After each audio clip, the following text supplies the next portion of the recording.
You are in the yard where faith and sports collide, and now we've got Arizona Diamondbacks chaplain Brian Hommel joining us. Super excited to have you with us today. Brian, thanks for joining us, and thanks for your time, brother. Yeah, thanks for having me on. Hey, you have a unique position. You have something that I think people know about that exists, but don't know too much about what you guys do. You're a chaplain for the D-backs, and won't you tell us a little bit about what that entails? What does that look like for you? Yeah, every major league and minor league team has a chaplain, and they, obviously they can't play on Sundays because they can't go to church on Sundays because they're always playing. So we provide a 15 to 20-minute church service for the home team and the visiting team and the umpires. The umpires need Jesus as well. And so we go and hang out with those guys, and then I do like weekly studies and a lot of discipleship time, and I'll travel with the team, and I overlook the minor leagues with the Diamondbacks organization as well. So we're there to just connect and encourage the guys in their faith. How long have you been doing that, Brian? Since 2004. Okay. With the Diamondbacks. Okay, and how'd you come across for the opportunity to be the chaplain there? So I work with an organization called Unlimited Potential Incorporated. So there's 6 of us on staff, and we all used to play professional baseball. And we are discipling players. Reach, teach, train, to send is our motto, our mission statement. And so we take these players on short-term mission trips, and then we use that as an opportunity to share the gospel. We work with local missionaries and churches and do these opportunities. And so our ministry actually works in conjunction with Baseball Chapel's ministry.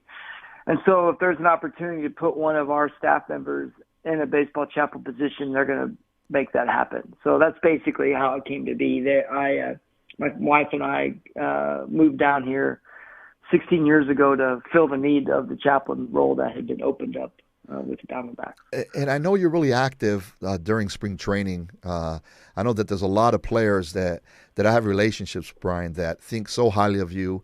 You've been such a blessing to them. So what does spring training look like as a chaplain? You play a pretty significant role there in Arizona, isn't that correct? Yeah, it's a busy time, no doubt. So we have 15 teams down here, so I will do studies on 3 different studies each week just to bring couples together, players together, their families together on Mondays, Tuesdays, and Thursdays throughout the Phoenix area. So I get to know a lot of different players and their families during that 6-week time. So yeah, it's pretty crazy. Now, you mentioned earlier, Brian, that your organization likes to take guys on short-term missions trips, and we had Nick Hundley on recently, several weeks ago, who was headed to the Philippines, I believe with you and your organization, to do something with Consider the Lily right there in the Philippines. Can you set that up and tell us what that's all about, and also some highlights and maybe some testimonies of that recent trip? Yeah, for sure. Consider the Lily is a really unique ministry.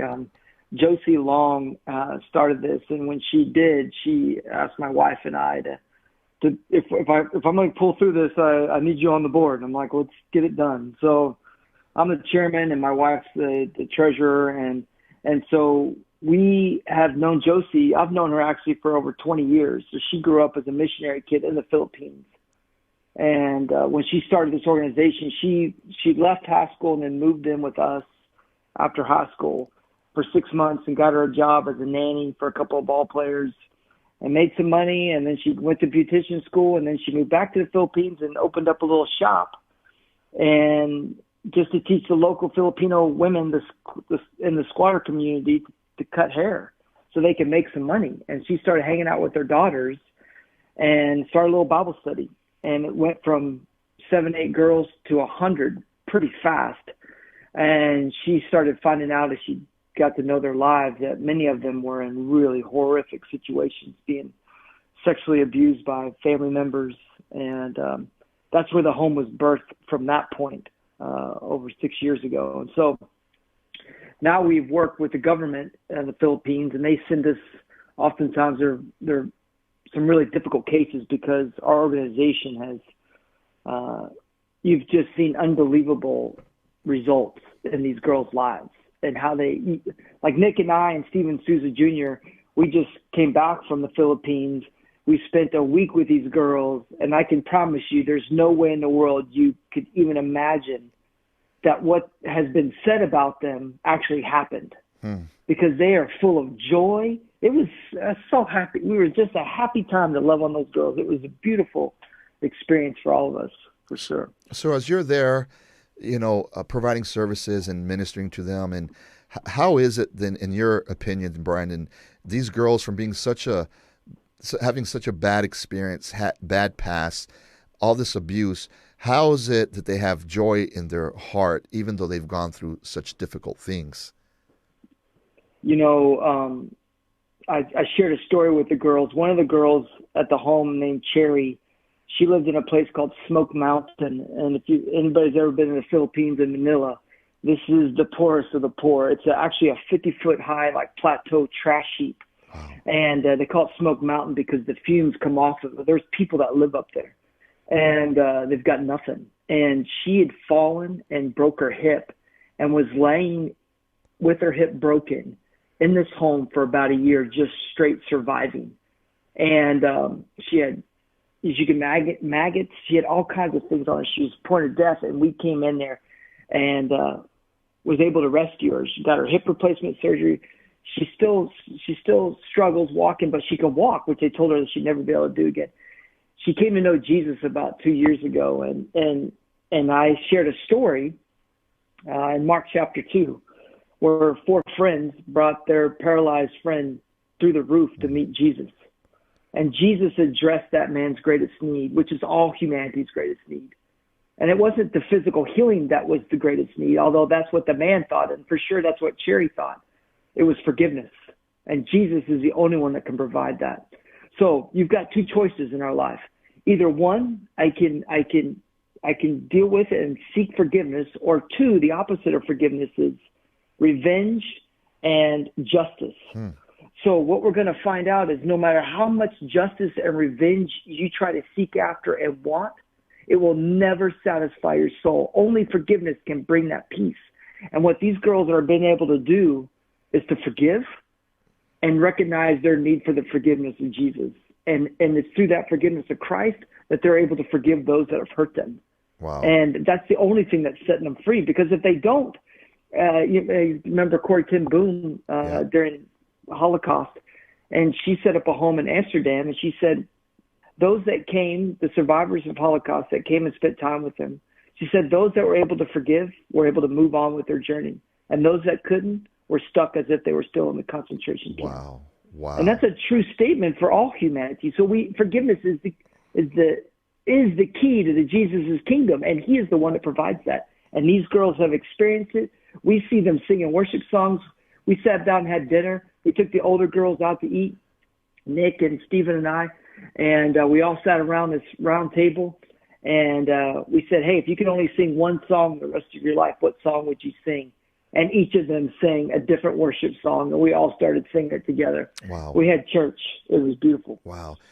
Brian, I first heard your name, I would say maybe 8 years ago. I don't know if you remember this, but we connected briefly afterwards. But I went to the Philippines to do a sports ministry outreach, and I ended up staying at the Long's family.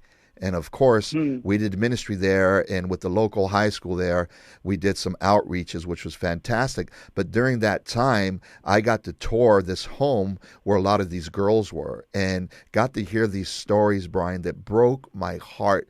I have 2 younger daughters that I love so much and that I would die for. And frankly, when they bruise an ankle, it hurts me. When they have to, study all night long to get a good grade on their AP test, my heart hurts. And I can't imagine the pain that these girls are feeling. But the fact that I've seen them, and I've seen those smiles, and I've heard those worship songs, and I've cried with them, just blows my mind away. But I'm so glad that you hit the nail on the head, Brian, that how can they do that? It's counterintuitive. They're happier than most teenagers we meet here in the States. But it's because of that forgiveness. And to our listeners, Brian, what would you share to them if they're listening right now and maybe they're struggling with, revenge or anger, because we've all had stuff done wrong to us? How do we turn this into freedom for some of the listeners that are listening right now, what would you say to them?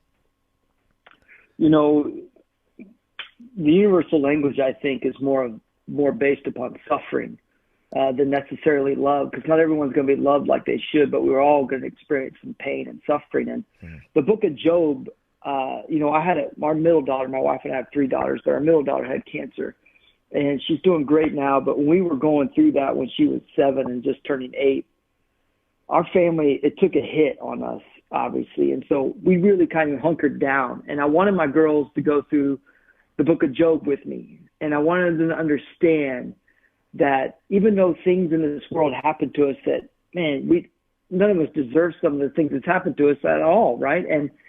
But I wanted them to understand that God is worthy to be trusted, and he doesn't make mistakes. He knows what he's doing. And so when you think about this book of Job and Job going through all these different things in his life, a lot of theologians think that Job was actually the first book written, even though Genesis is the first book in the Bible because of the creation account. But if you think about it in context of it being the first book written, and you look at the theme of Job, it's in this world there's going to be pain and struggle and trials. But God is good, and he's in control, and he's worthy to be trusted. And then you open up with, in the beginning, God created the heavens and the earth, and he spoke it, and light came to be. And I think as we ponder through this journey, we have to ask ourselves, why are we going through this? Why are these different things that happen to us? How do we get out of it? Well, I can look to Jesus for the answer to this, because he's gone through pain too. He's gone through struggles. And what he accomplished for us at the cross to forgive us of our sins allows us to be freed up, even in the most horrific situations to us. Now, what it doesn't mean is that for these girls, can they immediately move back into a trusting relationship with the people that have hurt them? No, they've got to set boundaries. But what they need to do is grant forgiveness so that they can be free to move on. Yeah. It doesn't necessarily mean that they need to be reconciled, because reconciliation is a 2-party process. And sometimes that's not going to unfold. But forgiveness is a 1-party process. That's between you and the Lord, and that must be established, because if it doesn't, you won't be able to move on in your own life. Yeah. He grants us forgiveness, and if possible, be at peace with all men. But it's not always possible. And sometimes reconciliation just isn't going to manifest because the other party hasn't been repentant, hasn't broken over what they've done. And if that's the case, yeah, I don't establish relationship with them. But I do need to forgive them in order for me to move on, because I have been forgiven such a great debt in my own life. Yeah, that's a great point. You know, the interesting thing, Brian, about lack of forgiveness is often when we're doing that and we're holding in these harsh feelings, whether valid or invalid, because often there's valid reason why we're in pain, and there's valid reason why we don't want to forgive.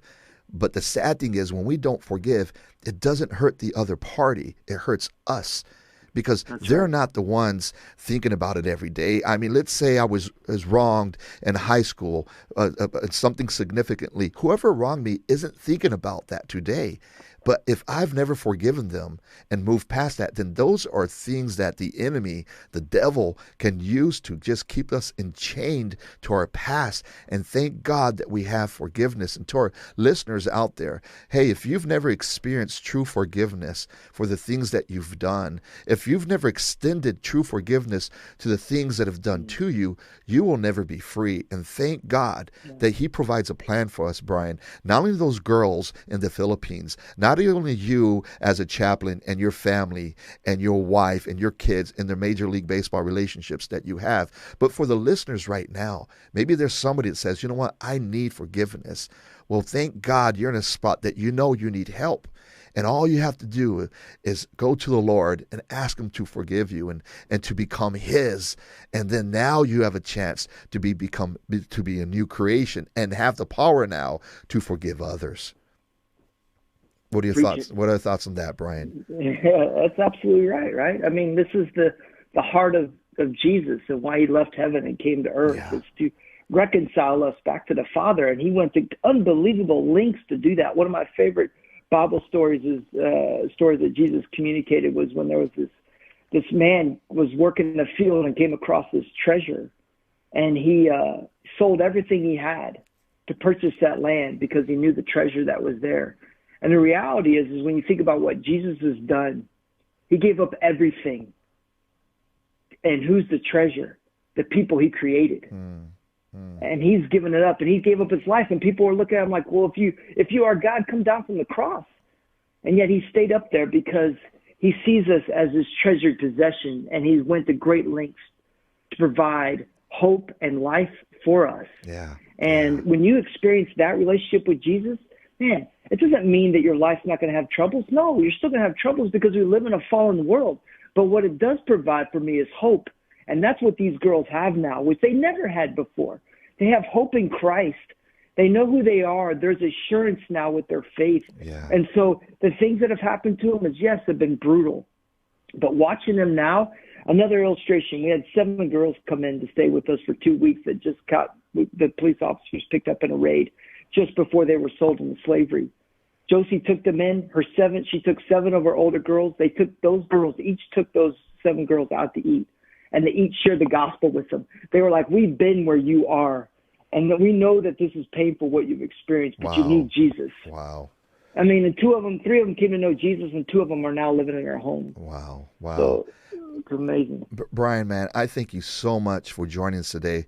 Look, are you okay on joining us in the future as well? I'd love to continue to see what God is doing through you and your ministry. But before we end, can you just share with our listeners, if they felt compelled to support and be a part or just to help out in the things that you're part of, how can someone do that if they're listening and says, you know what, I want to be a blessing and I want to help out? What can they do? Yeah, thank you. Yes, just go online to considerthelily.org. Just all one word spelled out. And there you can look on there and you can see the picture of the girls on the front page. And there's ways to donate. We obviously need monthly donors. If people want to come alongside and help these girls out, we'd obviously take that. We need prayer.